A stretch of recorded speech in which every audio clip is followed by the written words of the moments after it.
मुझे लगता है आपको डर है कि अगली सरकार आपकी आएगी नहीं, तो फंड इकट्ठा कर रहे हैं क्या आप टैक्स के माध्यम से अपनी पार्टी के लिए? मेरा प्रश्न है ये, मेरा विचार नहीं है, मैं तो प्रश्न कर रहा हूं। अर्नब गोस्वामी जी को एक बार मुझे बुलाने की, एक बार बुला के तो देख लें। मैं उन्हें ये सिखा दूंगा कि भारत कैसे पूछता है, मैं उन्हें ये बता दूंगा कि एक भारतीय के मन के प्रश्न क्या होते हैं, और मैं उन्हें ये जता दूंगा कि एक भारतीय के विचार कैसे होते हैं, एक भारतीय की ताकत क्या होती है, एक भारतीय की सहनशीलता कैसी होती है, एक भारतीय का धैर्य कितने बड़े लेवल का होता है, ये मैं बताऊंगा आपको। आपके पार्टी के लोगों का जिस तरीके से व्यवहार है ना, कि वो मुसलमानों को पाकिस्तानी समझते हैं क्या, भारतीय मुसलमानों को? जिस तरह से आप चाइना का बहिष्कार करवा रहे हो, छोटे मोटे खुरदरे व्यापारियों को डायरेक्ट मौत दे रहे हैं आप, बैकअप पैकेज कोई है नहीं, 20 लाख करोड़ की बातें करते हैं। लगातार 1 साल से आपने उनके नाक में दम कर दिया है आदर्श वालों का, ना कोई समाधान करते हैं, पीएमसी वालों का कोई समाधान करते नहीं यार, बात करते हैं वोकल फॉर लोकल। अरे लोकल कंपनीज ही तो हैं। अपनी भावना के लिए आप लाखों करोड़ों छोटे छोटे जो व्यापारी हैं, जो चाइना के गुड़ का भी काम करते हैं, आज उनके आपने लगा दिए फिर से, जिसे लंका लगाना बोलते हैं, लग गई उनकी कि एक पेट्रोल की कीमत बढ़ने से सब्जी की कीमत बढ़ती है, ट्रांसपोर्टेशन की कीमत बढ़ती है, हर कमोडिटी की कीमत बढ़ती है। एक राज्य से दूसरे राज्य तक जो चीजें आती है उनकी कीमतों में वृद्धि होती है। क्यों? क्योंकि पेट्रोल और डीजल की वजह से वो डिपेंडेंट होते हैं। जब चाइना हमारे मैप को बदल रहा है तो आप कहते हैं चाइना के ऐप को बदल दो, उससे चाइना को रोक देंगे क्या हम? माननीय प्रधानमंत्री जी, आपको नमन। मुझे लगता है कुछ भी करते मीडिया आपके साथ ही चलती है, ऐसा लगता है जैसे मीडिया फोकस्ड है आपके विशेष तौर पे ट्रिप और यात्राओं के लिए ही मीडिया शायद आज वर्क कर रही है। लोगों की समस्याएं क्या हैं क्या नहीं है वो तो शायद मीडिया आजकल दिखाती भी नहीं है। 2 दिन पूर्व प्रधानमंत्री जी आप लद्दाख की यात्रा पे जाते हैं, वहां जाके आप लोगों से मिलते हैं, हमारे वीर सैनिकों से मिलते हैं, हमारे घायल सैनिकों से मिलते हैं और उनके हाल पता करते हैं। अच्छा लगा, उनका हाल पता करना एक बहुत अच्छी बात है, एक जिम्मेदारी भी है जो पहले कर देनी चाहिए थी, आपको पहले ही जाना चाहिए था। खैर कोई बात नहीं, लेकिन वहां जाके आप स्टेटमेंट देते हैं कि साम्राज्यवाद की नीति बहुत हुई। आखिर कौन साम्राज्यवाद की नीति बढ़ा रहा है? चाइना? तो चाइना का नाम ही ले लेते। हम देश आगे बढ़ रहा है, देश अपने दम पे बढ़ रहा है, ये बातें आप करते हैं। जब आप घायल सैनिकों से मिलने गए, जब वीर गति को प्राप्त हुए सैनिकों के परिवार से आप मिलने गए, तो आप ये भी जानते होंगे कि इन वीर सैनिकों की हत्या कैसे हुई। ये बात मुझे आपको बताने की आवश्यकता तो है नहीं, क्योंकि आपके पास तो एक अच्छी इंफॉर्मेशन हमेशा रहती है, मीडिया आपके साथ है, आपके साथ इतने बड़े बड़े सुरक्षा तंत्र प्रणाली के विभिन्न विभाग हैं। तो मेरा एक छोटा सा प्रश्न है मोदी जी आपसे कि मोदी जी आप चाइना का नाम लेने में क्यों हिचकिचा रहे हैं? चाइना हमारे मैप को बदलने की कोशिश कर रहा है और बहुत हद तक कामयाब भी हो रहा है, क्योंकि लद्दाख के लोगों का कहना है कि वो लद्दाख में घुस चुके हैं। वीडियो आपने देखी होगी, काफी वायरल है, ट्रेंडिंग है।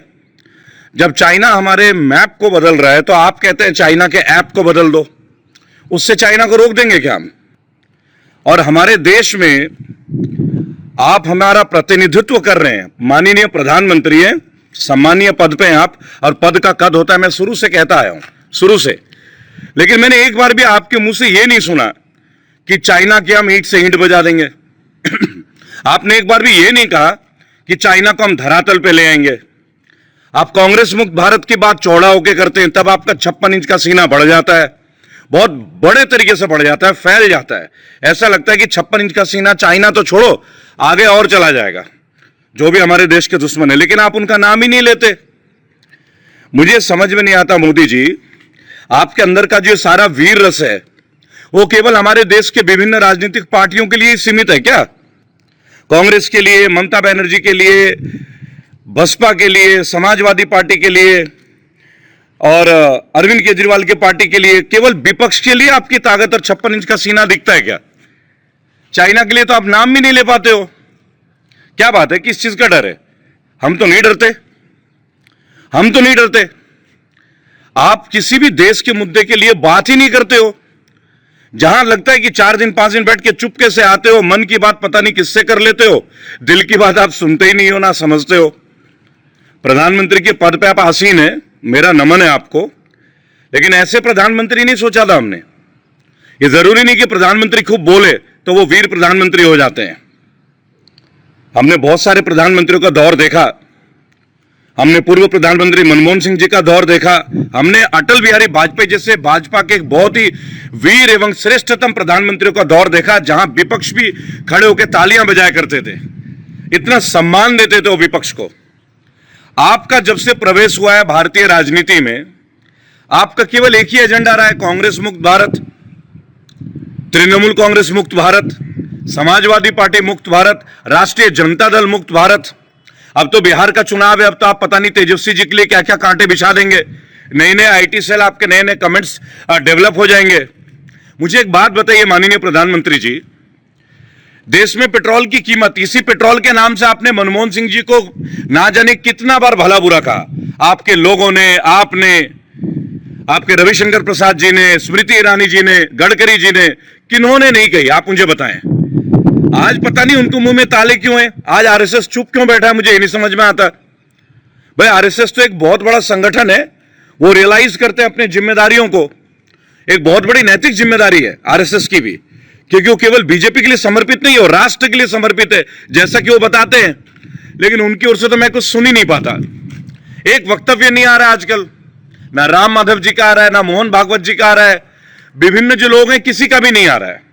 माननीय प्रधानमंत्री जी, एक महीने से लगातार पेट्रोल की कीमतें आप बढ़ा रहे हैं, उसके ऊपर भी एक दो कमेंट्स कर दें, आ जाएं पब्लिक के बीच में, आके देखें लोगों में क्या भावना है आपके प्रति। एक छोटी सी बेटी है हमारी देश की, जिनका भी वीडियो वायरल हुआ है, पेट्रोल की कीमत के ऊपर बीजेपी समर्थक बातें की है उन्होंने, मैं उस बेटी का फिर भी धन्यवाद देता हूं, उसमें साहस है, भारत की हर बेटी में साहस है। लेकिन मैं ये समझता हूं कि उनको किन पॉइंट्स को देख के ये वीडियो बनाया गया है। अगर भारत की और लाखों बेटियों को देख के मैं ये शुरू करवा दूं कि एक पेट्रोल की कीमत बढ़ने से सब्जी की कीमत बढ़ती है, ट्रांसपोर्टेशन की कीमत बढ़ती है, हर कमोडिटी की कीमत बढ़ती है, एक राज्य से दूसरे राज्य तक जो चीजें आती है उनकी कीमतों में वृद्धि होती है। क्यों? क्योंकि पेट्रोल और डीजल की वजह से वो डिपेंडेंट होते हैं। एक बार भी देश के समक्ष देश की परेशानी में आप आते ही नहीं है माननीय प्रधानमंत्री जी। और पेट्रोलियम मिनिस्टर जो है हमारे, पता नहीं वो कौन है, मैं तो खुद असमंजस में हूं, क्योंकि अगर वो होते पद पे तो अब तक तो आ चुके होते, वो तो पालती मार के बैठे हुए हैं। गृह मंत्री इन पे टिप्पणी नहीं करते। वैसे गृह मंत्री को 10,000 एलईडी लगा के बिहार के चुनाव की तैयारी में देखा जा सकता है।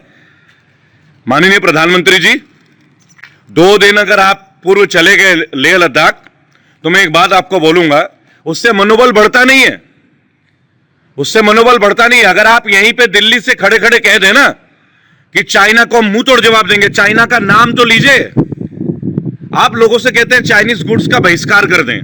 माननीय प्रधानमंत्री जी, मुझे एक बात बताएं, जिन लोगों ने लाखों रुपए खर्च करके चीजें खरीदी हैं, उनकी सामान आप खरीदने के लिए मना कर दोगे।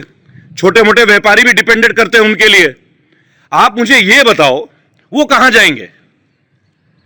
आप ही ने मौका दिया था ना जी, आपने इंपोर्ट बंद करा देना था, ना माल आता ना लोग फंसते।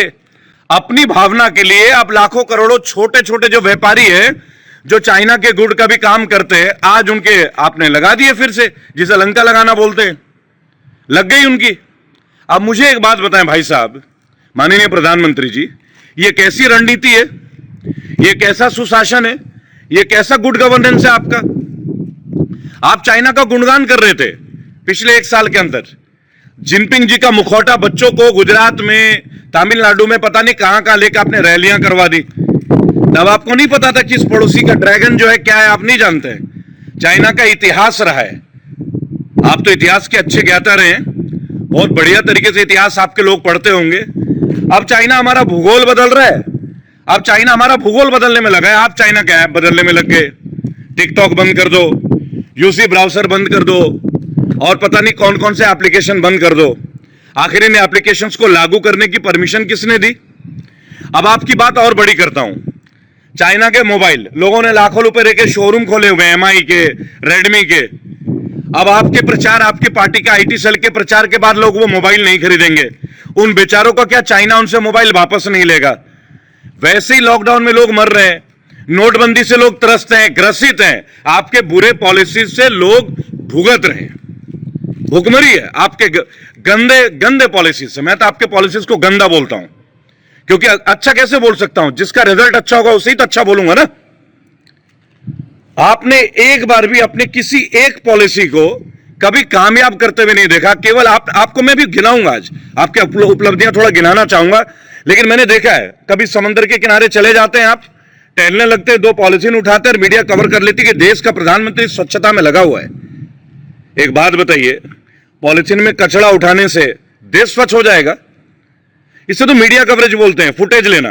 कितना फुटेज चाहिए आपको? और एक काम करते हैं, सारे चैनलों में हम ना अपनी टी शर्ट में आपका नाम प्रिंट करा लेते हैं, our greatest prime minister till date who has led us down, that is honourable Narendra Singh Modi ji. आप बोलिए, मैं आह्वान करूंगा, लोग मान लेंगे, लोग मुझे भी सुनते हैं, लोग मुझे प्यार करते हैं। और देखिए, मैं तो किसी पार्टी के खिलाफ नहीं हूं, आपकी भी पार्टी के खिलाफ नहीं हूं, आपकी बुरी नीतियों के खिलाफ हूं, क्योंकि आपकी जो नीतियां है ना, वो लोगों को तोड़ रही हैं। चाइना से आप क्या लड़ेंगे? आपकी पार्टी के नीति की वजह से लोग आपस में लड़ पड़े, कितने दिन से लड़ रहे हैं। आपके आईटी सेल का जो काम है वो यही तो है। मैं तो खुल के बोलता हूं। आपने कभी आदर्श सोसाइटी का नाम नहीं सुना क्या? आदर्श क्रेडिट एंड कोऑपरेटिव सोसाइटी, क्या वो लोकल नहीं थी संस्था? विदेशी तो नहीं थी ना? लगातार 1 साल से आपने उनके नाक में दम कर दिया है आदर्श वालों का। ना कोई समाधान करते हैं, पीएमसी वालों का कोई समाधान करते नहीं यार। बात करते हैं वोकल फॉर लोकल, अरे लोकल कंपनीज ही तो हैं। आदर्श क्रेडिट कोऑपरेटिव सोसाइटी ये लोकल नहीं है क्या? मुकेश मोदी, राहुल मोदी, प्रियंका लोधा, ये क्या विदेशी पैदा हुए क्या? जिनपिंग के भाई बहन है क्या? ये समाधान करते नहीं है, नई नई बातें ले आते, मुद्दा ले आते, मीडिया फुटेज करते हैं, चाहते कि लोग आपकी तारीफ कर जाएं। केवल कितने दिन झूठे तारीफों में रहेंगे आप? मेक इन इंडिया, प्रधानमंत्री जी आप ही का बेटा हूं, इस राष्ट्र का भी बेटा हूं। आपका पद है और मैं उस पद का नमन करता हूं, क्योंकि प्रधानमंत्री सर्वोच्च पद है, राष्ट्रपति जी महोदय तो है ही, लेकिन आप तो भाई लोकतांत्रिक तरीके से हैं, सब फैसले तो आपके गवर्नेंस ने लेनी है। कुछ बातें हैं जिससे बहुत नाराजगी है लोगों में, ना लोगों की सुन रहे हो, ना लोगों की समस्याएं देख रहे हो, कोई एक काम भी तो नहीं कर रहे हो। पेट्रोल की कीमतें बढ़ाए जा रहे हो, लोगों को इतना प्रश्न है भाई, इतना सस्ता क्रूड ऑयल है बाहर में, जहां विदेशों से आप ला रहे हैं, आपके पास तो एक एक बॉटल नहीं होगी, इतना आपने भर लिया पेट्रोल। इसी तरीके से अपने पार्टी के लिए आप फंड इकट्ठा कर रहे हैं, पीएम केयर बना दिया आपने, आरटीआई के दायरे में नहीं लाए, और आप काले धन की बात करते हैं। ऐसे आएगी क्या भ्रष्टाचार मुक्त भारत? ऐसे होगा? अपने शब्दों पे चलिए, practice what you preach. If honesty is the best policy, I am using the word if honesty is the best policy, where do you stand? Where is your party stand on honesty? I just want to know that. Your finance minister never comes before the public. PMC bank, Adarsh credit, Sahara और पता नहीं कितने ऐसे societies हैं जिनको आप लोगों ने लोगों को त्रस्त कर दिया। लोग मर रहे हैं, आपको पता नहीं, कानों में जूं तक नहीं रेंग रही है। इतना महसूस हो रहा है। चाइना चाइना करके आप बिहार में इलेक्शन आ रहे हैं तो आप चाइना का नाम पे एक और मेडल ले लेंगे। अरे हम हर जगह कमल खिला देंगे आपके लिए। एक काम कीजिए ना, विपक्ष को उनका सम्मान दीजिए। पहला, विपक्ष को साथ लेके काम कीजिए, लोकल ट्रेडिशंस को भी समझिए। लोकल ट्रेडिशन समझते नहीं है, किसी की बात आपने सुननी नहीं है, केवल अपनी बात सुनानी है। अरे परेशान हो गए लगातार सुनते सुनते।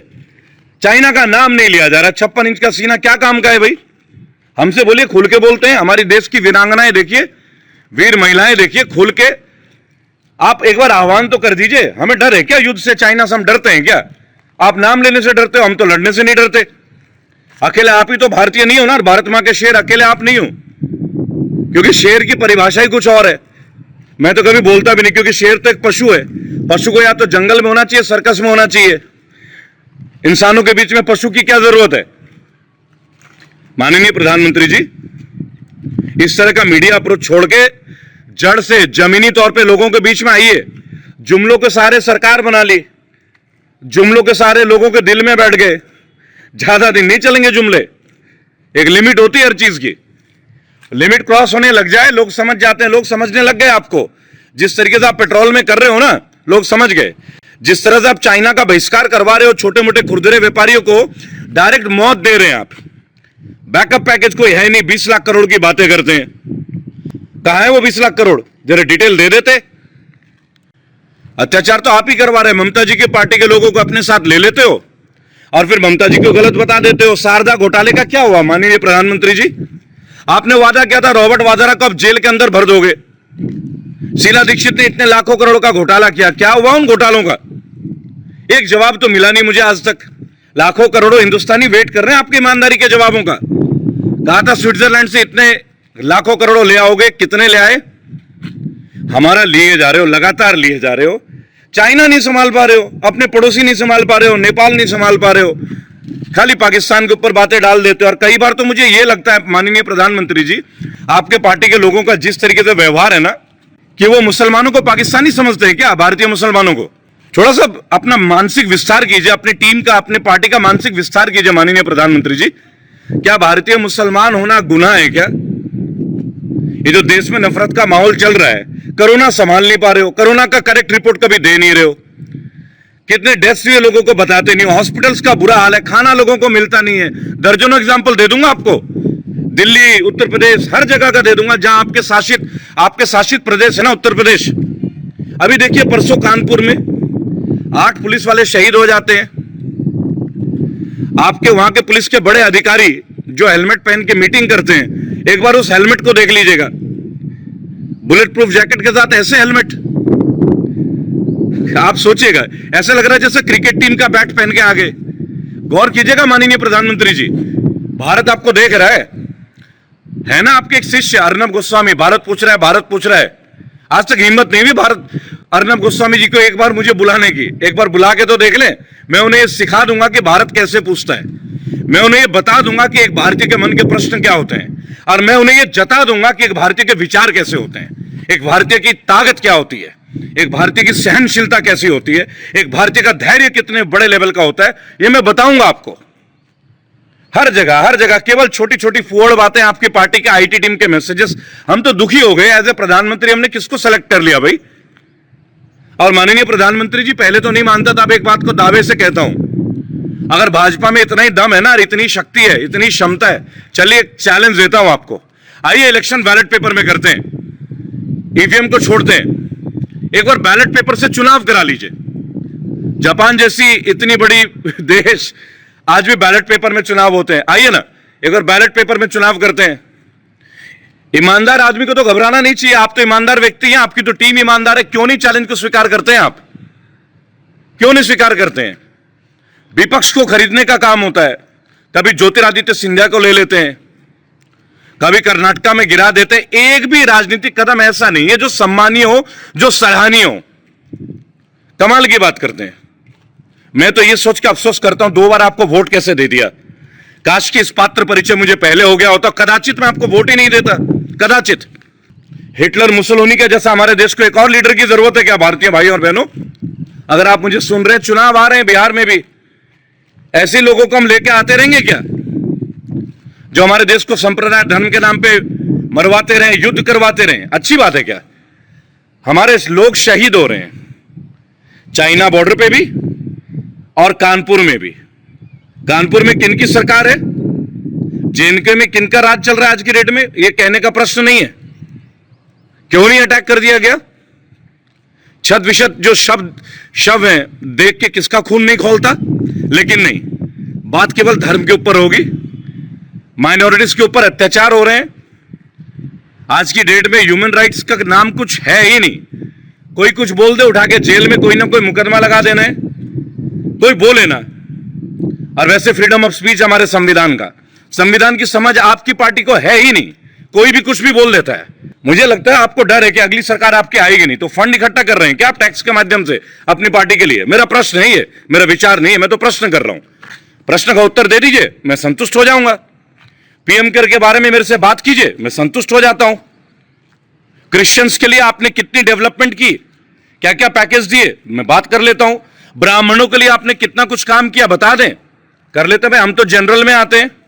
मैं आरक्षण विरोधी नहीं हूं, पहले मैं एक बात बता दूं, मैं आरक्षण विरोधी नहीं हूं, लेकिन मैं यह भी कहना चाहूंगा जो जनरल के लोग हैं, जैसे मैं खुद एक ब्राह्मण हूं, उनके बारे में भी विचार होना चाहिए, उनको भी आरक्षण के एक लेवल देना चाहिए।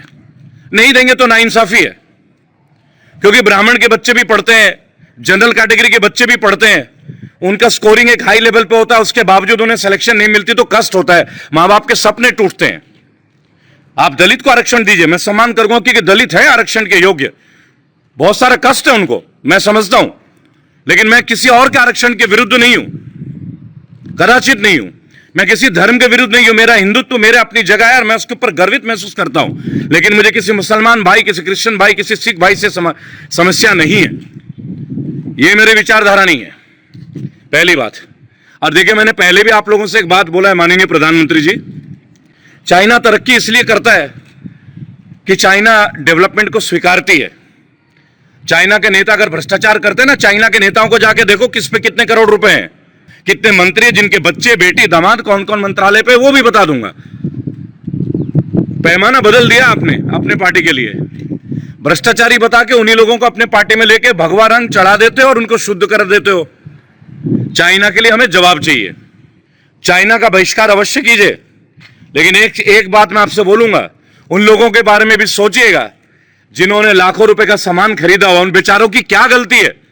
इसी सरकार ने परमिशन दी, इन्होंने इंपोर्ट कराया, इन्होंने कमाया, चाइना से जमीन दे दी, और अब कहते हो उनको बंद कर दो, नीचे वाले को मार दो। इस बीजेपी की नीति ये रही कि नीचे वालों को मार दो अच्छे तरीके से। जो गरीब है, मैं आपको आज एक बात बता दे रहा हूं, बेबस जनता है और मजबूत सरकार है। बेबस जनता बनाम मजबूत सरकार। अब आप ये बताओ, सरकार जीतेगी या जनता जीतेगी? मैं तो जनता के लिए हूं और मैं जीत के ही रहूंगा, मैं हार नहीं मानूंगा, मैं भारतीय हूं।